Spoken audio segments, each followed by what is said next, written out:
want to talk about a concept that needs to have a name. In the course of an argument, there's often going to be someone that uses this technique I'm about to get to. Okay? And there needs to be a way to refer to it. So I've always called it very adamantly agreeing, very vigorously agreeing, or even very violently agreeing with me.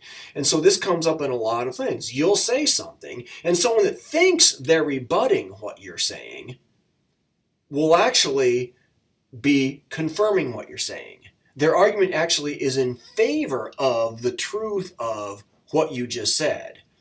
For example, I don't go over to these people's house because they bogart the only good parking spaces. There's nowhere to park there. And the rebuttal will sometimes be not an actual rebuttal, but a confirmation of that. They'll say something to the effect of, it's their house. Don't you think they should be able to take up the best seat in the house when you're watching TV? And you're stuck watching TV sideways. You're pulling this routine watching TV because they're in the only good chair. And what people will often say, thinking that they're arguing with you, thinking that they're disagreeing with you, actually not only agreeing, but confirming it, they'll say something to the effect of, it's their house. They should be able to take the best chair. So you agree. They take the best parking space, or the best chair, or the best cut of beef or chicken. I don't know what, what you'll often be saying, people that seem to be offended by your initial statement will often say something, the gist of which is, yes, that's true. I agree 100%.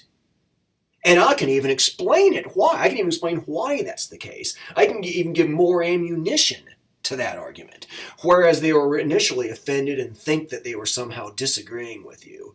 So there's some ways in controversial, very emotional topics this will come up in. And here's one I'll hear often. So I always use this as one of the many examples when I'm trying to explain this concept.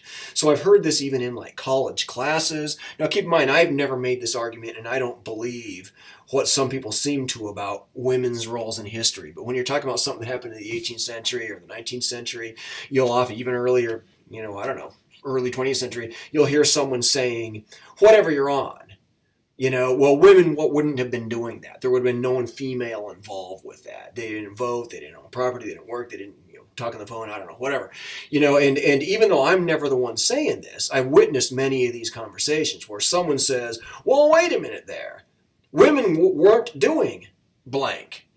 And someone in the class is always going to be offended by that and think that they disagree and pipe up with, wait a minute there, you're way out of line. That's because they weren't allowed to. So you agree that they weren't.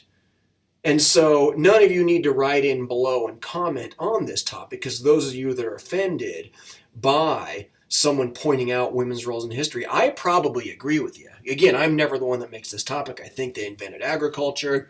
Therefore, women did the most significant act in human history, if they did in fact invent agriculture. So believe me, I've just witnessed these conversations. But invariably, the way they go is someone says, here's how it's boiled down. This is not how they never say it. No one female has ever accomplished anything in history prior to the mid-20th century.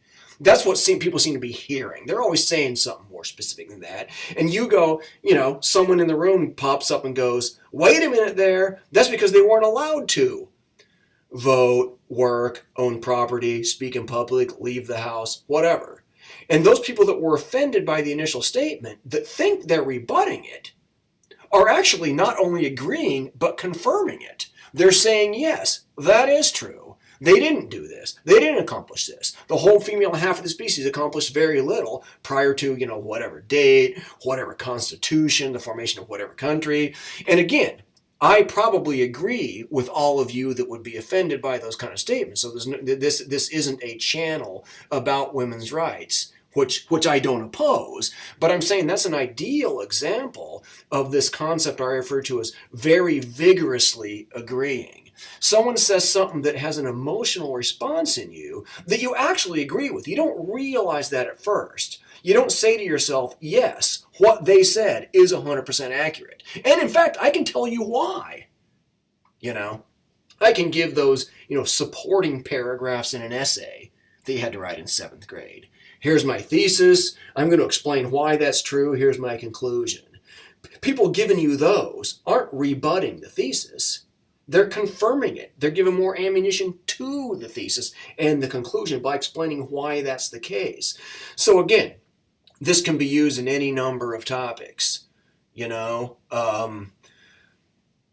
I used to live in a place where there was this shuttle bus that went around town, which the town was only 2 miles wide or whatever. You could walk from end to end of it if you were young and energetic, And I'd point out someone riding a bike. And they'd say, so you're the dude that's always on a bike. And they'd say something to the effect of, what are you telling me? You want me to ride the shuttle bus? I ain't riding that goddamn shuttle bus. I should fly. You're way out of line. So you agree. You're constantly riding a bike. You didn't rebut that. You confirmed it. You're not only saying, yes, it's true, you're explaining why. So be careful when you think that you're arguing with someone when you're actually agreeing with them. That's the point of very vigorously agreeing with someone, very adamantly and vehemently actually saying something that agrees with what they just said, even though it prompted an emotional response in you. So that's the point of this episode.